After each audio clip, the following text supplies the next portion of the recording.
안녕하십니까, 이피아노입니다. 2022년의 마지막 달입니다. 올해 너무 글로벌 자본시장을 비롯해서 개별적인 자산 가격 상에서도 상당히 큰 어려움이 있었고, 이런 부분에 대응을 하기 위해서 혹은 이제 이러한 경제 금융 사이클 내에서 정말 어려웠던 한 해가 아닌가 싶습니다. 모두가 수고했고, 그리고 이런 자산 가격들을 이해하는 데 있어서 저희도 조금이라도 도움이 되기 위해서 보낸 한 해가 아니었나 싶습니다.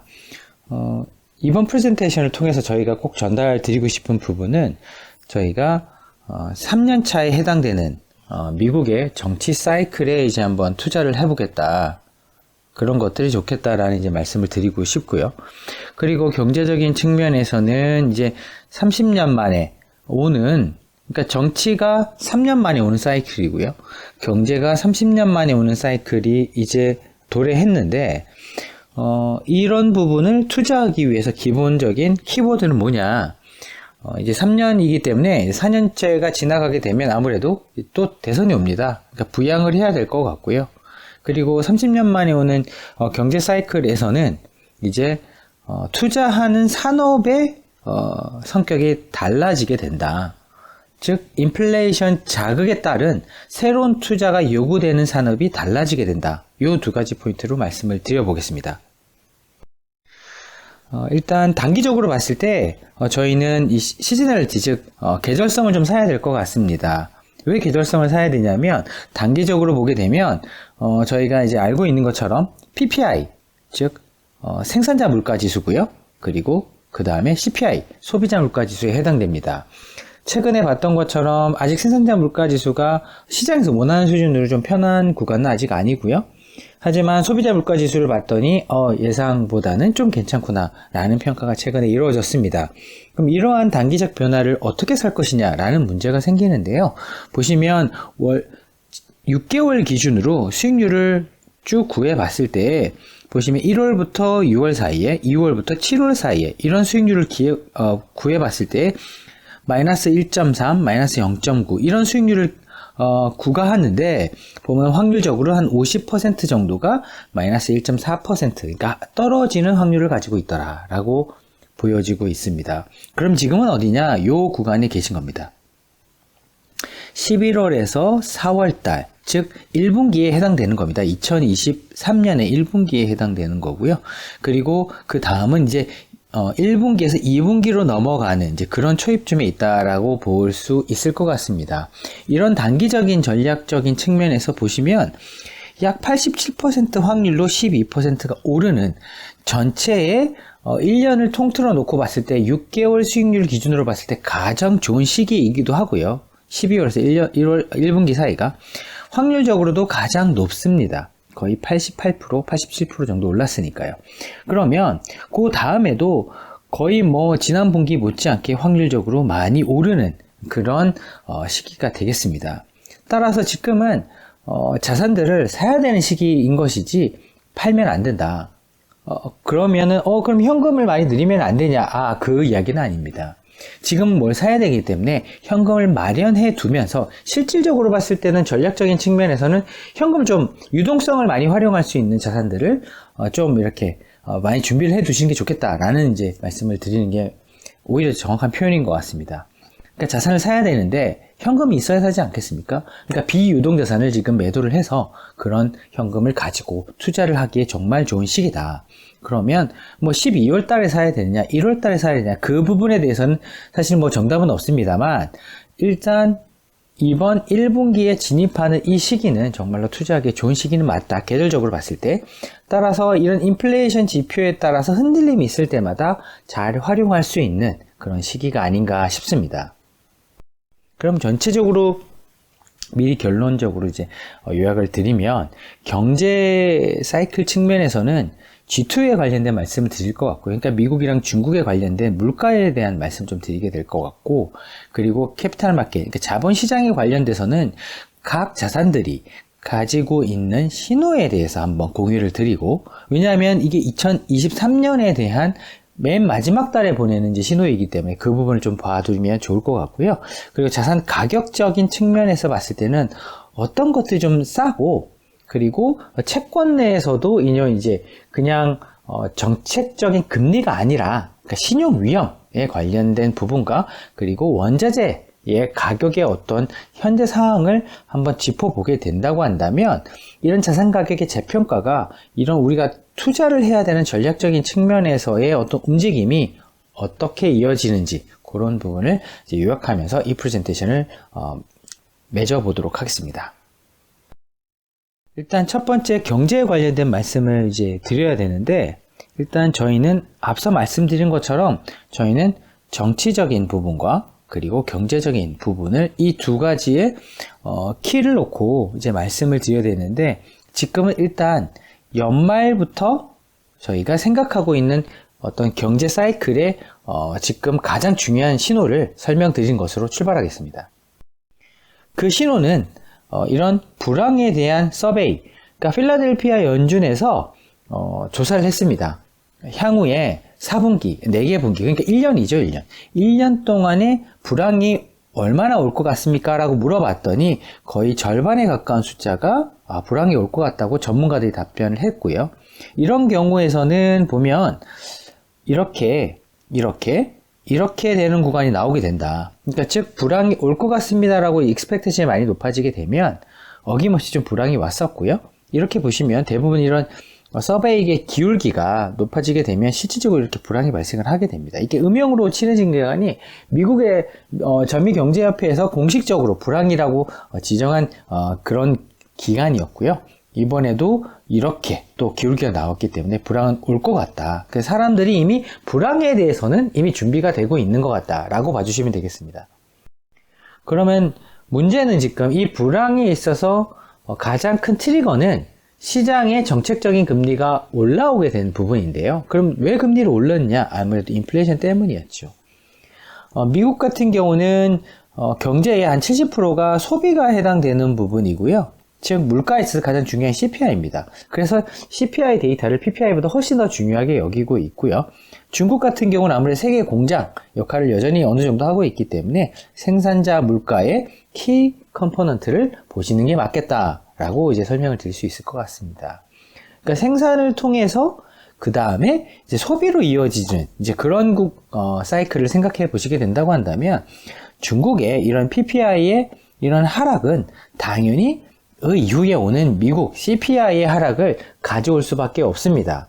결국은 이제 같은 방향으로 가게 되는데요. 그러니까 GT를 통해서 본 이런 인플레이션의 사이클도 지역과 그리고 선진국, 신흥국 이런 이제 알고리즘 사이에서도 이미 이런 빅데이터들은 이런 방향을 통해서 인플레이션이 어떻게 흘러갈 것이다 라고 이미 보여주고 있습니다. 그런데 개별적으로 들어보게 된다면 저희가 카그로스라는 미국의 이제 중고차 가격 인덱스가 있습니다. 보시면 52주 최저가를 지금 찍고 있고요. 그 이야기는 테슬라가 생산하는 자동차, 전기차 자체는 되게 고급 차종에 해당됩니다.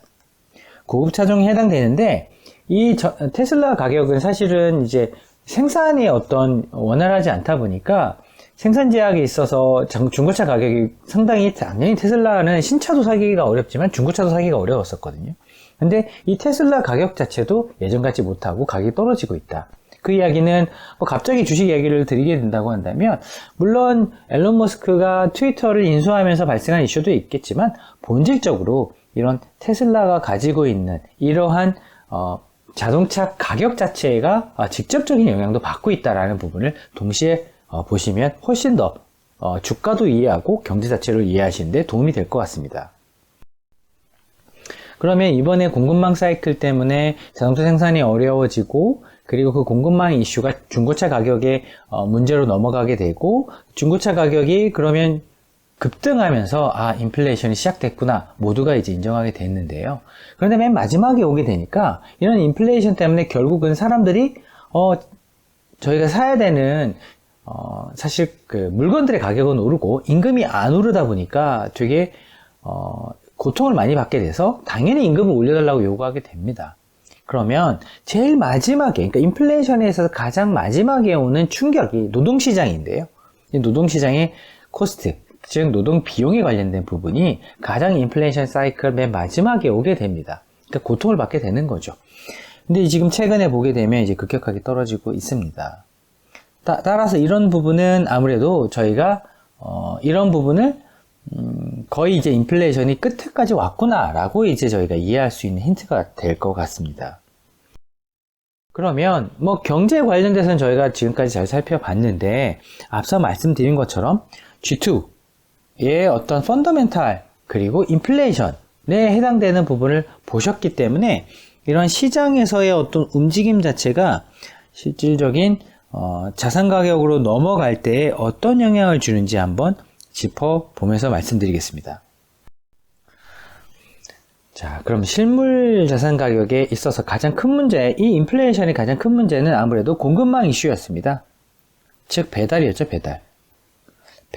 즉 배달이라는 것은 아무래도 물동량에 해당되는데요. 이 물동량의 가장 직관적인 지표가 상하이와 LA, 즉 G2 사이에, 그러니까 PPI와 CPI, 그러니까 이 물가들 사이에 가장 연결고리가 뚜렷한 게 미중 간의 무역 부분인데 그게 가장 물동량이 많은 저희가 알고 있는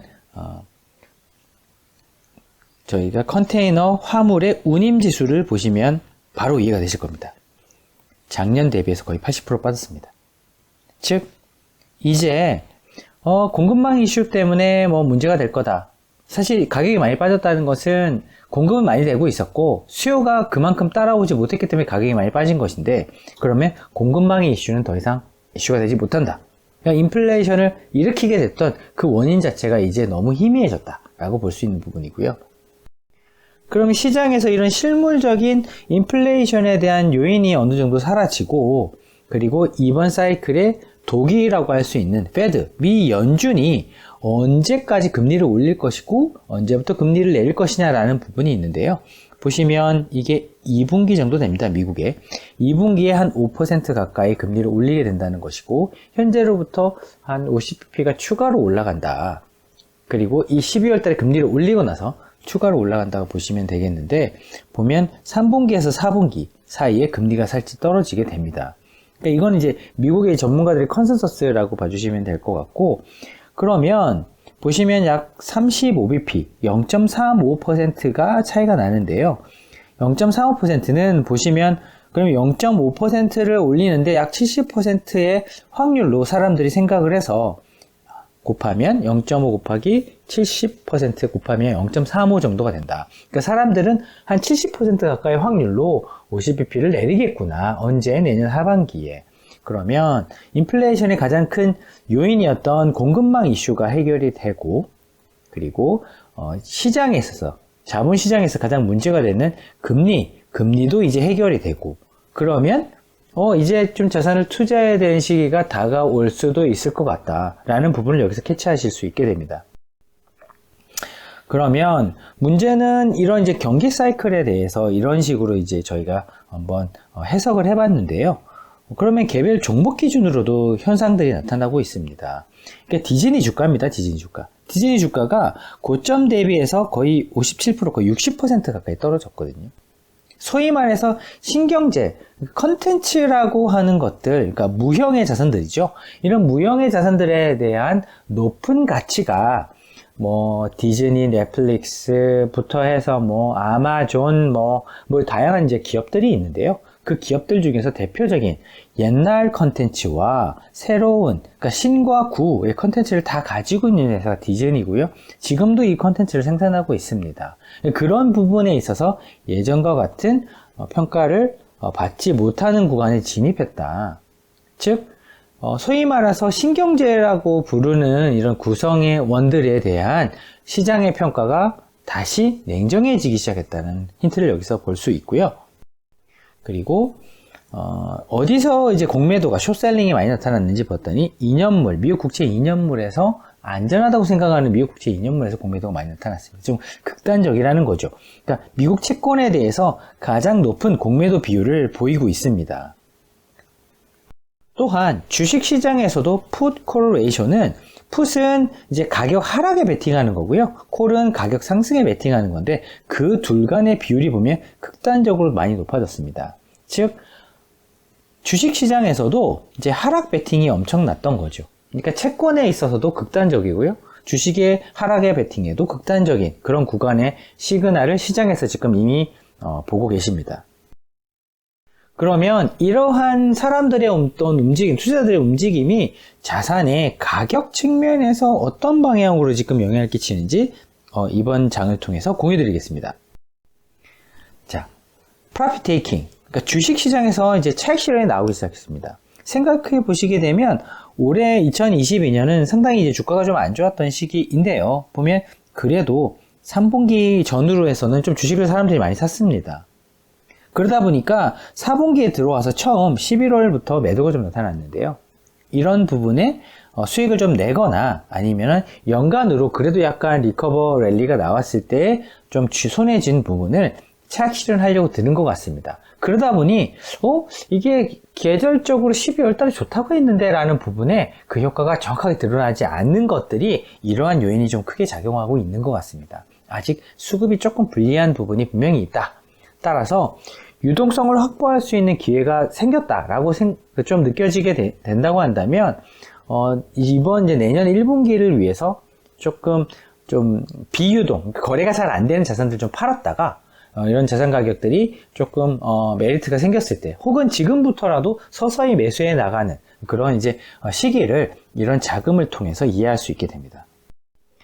그리고 그럼 진짜로 사람들이 이제 주식을 조금 이제 프로핏 테이킹을 했는데 어느 정도 수준에서 저희가 이해를 해야 되느냐. 왜? 그게 비싸서 팔 수도 있고요. 아니면 싼 데도 팔 수도 있습니다. 그러면 싼데 어디가 쌌는지를 알아야 되는데 미국 S&P 500 인덱스를 구성하는 최고 500 기업계 중에서 상위 10%를 빼버리고 나서요. 나머지 90%를 가지고 밸류에이션을 쭉 쫓아가 봤더니 이게 원 스탠다드 디비에이션이란 말은 이 밸류에이션의 어떤 레인지, 범위가 가장 이제 95% 확률 기준으로 가장 쌌을 때 여기에 터치가 되고요. 비쌀 때 여기가 터치가 되는데 지금 제일 싼 구간에 터치를 하고 있습니다. 그러다 보니까 가격이 살짝 반등이 나오기 시작했는데 문제는 방금 말씀드린 것처럼 가장 시가총액이 큰 그리고 이런 부분에 대한 주식들을 빼고 놨더니 충분히 싸다는 의미가 되겠고요. 아까 투자 심리를 마켓 부분에서도 말씀을 드렸었는데 그런 부분이 이런 자산 가격들, 특히 이 주식 가격들을 상당히 싸게 만들어주고 있는 것 같습니다. 그리고 채권 측면에서 그러면 이제 미 연준이 금리를 이제 내릴 수도 있을 것 같은데 문제는 진짜로 채권을 사도 되느냐, 회사채 같은 걸 사도 되느냐라는 부분에 있어서는 신용 마켓, 그러니까 회사채를 발행되는 이 마켓에서 평가가 그러면 뭐 다 같이 나쁘게 보거나 다 같이 좋게 보거나 이런 것들은 사실 평가가 하기 어려울 정도로 모호한 구간이거든요. 그러니까 불확실성이 높다는 거죠. 그러니까 시장이 추세 추종을 해야 되는 그런 시기인데 지금은 냉정해졌습니다. 유럽이면서 스위스이면서 그리고 투자은행인 크레딧 스위스와 UBS 간의 CDS가 사실은 거의 같이 움직입니다. 보시면 방향성이. 그런데 리퀴디티, 즉 유동성 위기가 딱 왔을 때에 이 둘 간의 CDS 스프레드, 그러니까 크레딧 디폴트 스왑이라고 부르는 신용 위험에 관련된 측정된 부분이 극명하게 다르게 나타나고 있습니다. 시장이 지금 건전하다는 거죠. 좋은 것과 나쁜 것을 분명히 구분한다는 건데요. 그 이야기는 지금 현재의 자산 가격 시장에, 특히 채권 시장에 그런 것들이 냉정하게 잘 반영되어 있다라는 것을 대변해주고 있습니다. 그러면 실물 시장에, 그러니까 인플레이션이 되게 심하다, 에너지 가격이 너무 올랐다라고 했었는데 뭐 유가도 이미 고점 대비해서 한 30%에서 40% 가까이 빠진 상태고요.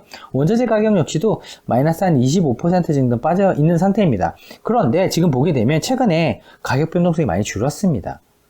그 이야기는 실물 가격이 인플레이션 때문에 좀 많이 금리를 올리는 것 때문에 많이 빠지긴 했는데 요 정도 수준이면 실무 가격이 좀 많이 빠진 것 같다. 그런 시장의 자산 가격에 대한 판단이 많이 늘어난 것 같고요. 그러다 보니까 가격 변동성이 줄고 있고 여기서 다시 올라갈 수도 있고 여기서 횡보할 수도 있고 약간 빠질 수도 있는데 보시면 저희가 코로나 때 봤던 구간을 이미 뚫고 올라온 상황에서 변동성이 줄었다. 좀 위험이 좀 떨어졌다. 사람들이 이 정도 가격은 소화할 수 있겠다라는 부분이 확인되고 있기 때문에 이런 통계적인 확률 기준으로 봤을 때도 지금 원자재에 대한 투자는 조금 유보해 두고 있는 것이 맞긴 맞는데, 만약에 여기서 크게 이제 금리를 더 올리지 못하고 공급망 이슈가 크게 문제가 되지 않는다고 한다면 이 실물 자산 수요는 좀 높아질 수 있습니다. 왜? 불황 때문에 금리를 내리거나 공급망 이슈가 해결이 돼서 운송 비용이 줄어들었기 때문에 이제 이것들을 사야 될 사람 입장에서는 기회비용이 많이 줄어들어서 사고자 하는 니즈만 있다고 한다면, 그러니까 즉 경기가 회복되고자 한다는 이제 준비만 되고 있다고 한다면 이런 수요는 또 회복될 가능성도 분명히 염두에 두시는 게 좋겠습니다. 마지막으로 이런 이제 전략적인 측면에 있어서 실질적인 투자의 방향은 어디로 가야 되느냐, 앞서 처음에 말씀드린 그 방향과 같이 간다고 보시면 좋을 것 같습니다. 일단 정치적인 3년, 즉 부양을 해야 되는 정치적인 사이클에 진입했다. 그리고 추가적으로 봤을 때 경제 사이클상 투자를 해야 되는, 그러니까 성장이 나오는 산업이나 섹터가 기존에 있던 섹터와 다른 30년 만에 그런 섹터가 나타났다. 이유는 인플레이션 때문에. 그 부분을 한번 직접 대입해서 공유 드리겠습니다. 일단 전체 자산 부분 측면에서는 현금을 좀 비중을 올리셨으면 좋겠습니다. 현금 비중을 올린다는 것은 시장에서 쉽게 거래할 수 있는 자산을 팔자가 아니라 비유동 자산들을 이제 팔자. 비유동 자산들을. 부동산이라든지 이런 것들은 아니겠습니까? 그러니까 시장에서 거래가 잘 안 되는 것들. 그러니까 마켓 프라이싱이 잘 안 되는 것들을 이제 팔자. 그리고 글로벌 부자들한테 물어보게 됩니다. BOA 메릴린치가. 그랬더니 사실 100억대 이상 되는 부자들한테 물어봤더니 주식을 66%까지 샀다가 지금 61%까지 팔았다. 그러니까 5% 정도 판 거죠. 근데 장기 평균을 보게 되면 보시면 한 56% 정도 됩니다. 그러니까 추가로 5% 정도 더 팔 수 있다는 룸이 있는데요. 그런 부분은 지금 시장에서 지금 나타나고 있는 것 같습니다. 이미 4분기에도 그런 이제 매도세가 좀 나타나고 있는 것 같고요. 그래서 글로벌 자금 흐름 동향을 본다 하더라도 유동성을 좀 확보해 두시는 게 좋겠습니다. 라는 부분이 여기서 확인되고 있습니다. 그럼 여기에 더해서 그러면은 지역별로 놓고 봤을 때 선진국, 대표적인 이제 미국이겠죠? 미국하고 신흥국하고의 상대적인 가격 성과를 보게 되면은 이게 전쟁 이후에 극명하게 미국에 돈이 몰렸을 때 빼고 나면 나머지 구간에서의 움직임은 요 안에서 이루어졌는데, 앞에도 말씀드렸던 것처럼 이게 표준 편차 플러스 1과 마이너스 1이라는 것은 확률적으로 그 안에 확률 90%를 기초로 했을 때 가장 극단적으로 미국이 많이 성과가 났다. 너무 이제 성과가 많이 났다는 거죠. 극단적으로. 이런 이제 90% 확률상으로 놓고 봤을 때는. 그러면 이런 이제 중간까지 온다 하더라도 미국이 상대적으로 떨어지고, 그러면 이제 신흥국이 상대적으로 좋다는 의미인데요. 그런 이제 지역의 어떤 로테이션도 일어날 수 있는 그런 구간일 수도 있겠다라는 게 이 통계적 확률을 보여주고 있는 부분이고요. 그리고 지역뿐만 아니라 산업적인 측면에서 놓고 보게 된다고 한다면 에너지와 금융, 저희가 이제 구경제라고 많이 부르는 것들이고요. 헬스케어와 테크, 이걸 신경제라고 많이 부르는데요. 그런데 항상 있어 왔습니다. 그러니까 구경제로 폄하했다가 실질적으로 그런 부분이 모자라게 되니까 현실적으로 필요하지 않겠습니까? 금융도 필요하고 에너지도 필요하고, 그러다 보니까 너무 오랜 기간 동안에 그쪽에 투자를 안 하다 보니까 투자를 해야 되는 사이클이 오게 되는데, 지금 그런 부분들이 인플레이션 충격과 함께 시작된 것 같습니다. 그러니까 이 둘을 합하게 되면 대충 한 시장이 60에서 70%에 해당되는 시가총액을 가지게 됩니다. 그러니까 메이저 섹터라는 거죠. 산업이라는 거죠. 그런데 보면 이제 이 친구는 평균까지 올라고 하게 되면 한 10% 정도 증가를 해야 되고요. 여기서 말하는 건 에너지와 금융입니다.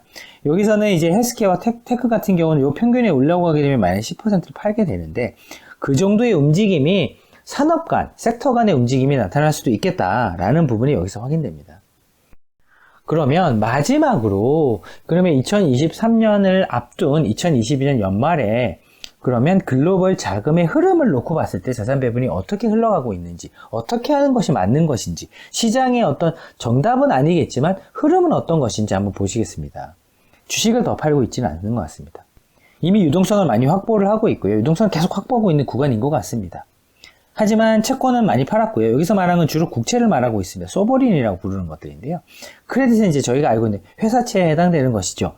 코퍼레이트 본드에 해당되는 것들인데 이 친구들을 팔아서 이 친구를 많이 늘렸습니다. 유동성을 많이 확보하고 있는 거죠. 왜 얘네를 많이 팔았냐면 일반적으로 채권이 시장에서 거래 안 되는 경우가 꽤 있거든요. 즉 비유동 자산을 많이 팔았다고 보시면 되겠습니다. 그러니까 비유동 자산을 팔아서 유동이 가장 잘 되는 주식 같은 경우 시장에서 맨날 거래가 잘 되니까요. 이런 것들은 그냥 쥐고 있고요. 오히려 이런 비유동 자산을 많이 팔아서 현금을 많이 확보한 상태다. 따라서 채권을 이제 다시 살 수 있는 여력도 생겼고요. 주식을 다시 살 수 있는 여력도 생겼다. 투자자들은 하지만 지금도 아직 현금 확보에 지금 진행 중에 있다. 어디서? 비유동 자산으로부터.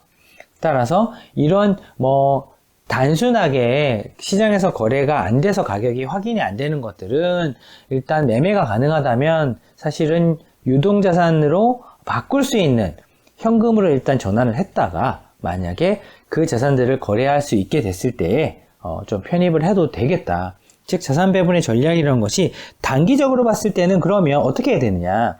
채권을 사는 게 좀 유리해 보입니다. 단기적으로는. 특히 회사채 같은 게 유리해 보입니다. 사실 회사채를 더 많이 팔았거든요. 보면. 그리고 주식 측면에서 보게 되면 사실 미국은 어느 정도 좀 비싼 구간에도 있고요. 그리고 소위 말하는 신경제라고 부르든 헬스케어나 테크 비중이 너무 높습니다. 그러니까 상대적으로 그런 것들이 좀 낮은 선진국을 산다던가 아니면 신흥국을 사는 부분에 있어서 좀 고민을 하셔야 될 것 같고요. 왜 이렇게 또 생각할 수밖에 없냐면 금리가 거의 5%에 육박했기 때문에 GDP 성장률, 그러니까 경제 성장률이 5% 이상 되는 지역에다가 투자를 하셔야 되거든요. 그래야 이제 기회 손실을 이제 보상을 받으실 수 있게 되는 건데 그런 지역들은 주로 아무래도 신흥국이 좀 많지 않을까 싶습니다. 따라서 단기적으로는 채권 투자가 되게 유망해 보이고 조금 중장기적으로 보게 되면은 아무래도 좀 주식을 사야 되는데 그런 이제 높은 일들을 맞춰줄 수 있는 시장은 아무래도 미국보다는 다른 지역에 있는 것 같고 그런 지역 중에서는 신흥국 중에서도 조금 골라볼 만한 것들이 분명히 있을 것 같다. 이게 이제 저희가 꼭 드리고 싶은 말씀이었고 일단 지금은 비유동 자산을 최대한 많이 매각해서 현금을 확보하고 있다가 내년에 확률적으로 되게 성과를 내기 좋은 시점에 자산들을 시장 자산들을 좀 사서 성과를 좀 내시고 그런 다음에 목표 수익률을 조금 달성하신다고 한다면 또 유동성을 확보했다가 또 비유동 자산으로 또 옮겨가셔도 될 것 같거든요. 그러다 보니까 그런 부분에 있어서는 이런 사이클을 통해서 투자를 하시면 어떨까. 그리고 저희도 자산 배분 포트폴리오를 구성을 할 때 이렇게 하고 있고요. 그리고 저희가 주식형 펀드 같은 경우를 이제 위해서 포트폴리오 구성할 때는 조금 공격적으로 좀 나가도 이제 되겠다. 저희가 연간으로 봤을 때 신한 글로벌 이제 EMP 주식형에서는 저희가 연간으로 손실이 나긴 했습니다. 저희도 한 5에서 6% 정도 손실이 나긴 했었는데, 저희는 오히려 그 손실을 훨씬 더 이제 메이크업 할 수 있는 시기가 내년이 아닌가, 사실 그렇게 생각을 하고 있습니다. 저희가 이제 여태까지 말씀드렸던 부분 자체는 올해 2022년도 중요한데, 2023년에 기회가 되는 내용을 주로 정리를 했으니, 저희가 공유드린 이 프레젠테이션 통해서 내년에 꼭 좋은 성과를 낼 수 있기를 저희가 한번 저희가 준비를 해서 또 추가적인 또 정보를 제공할 수 있도록 저희가 노력해 보겠습니다. 감사합니다. 올해 그리고 정말 고생하셨습니다. 감사합니다.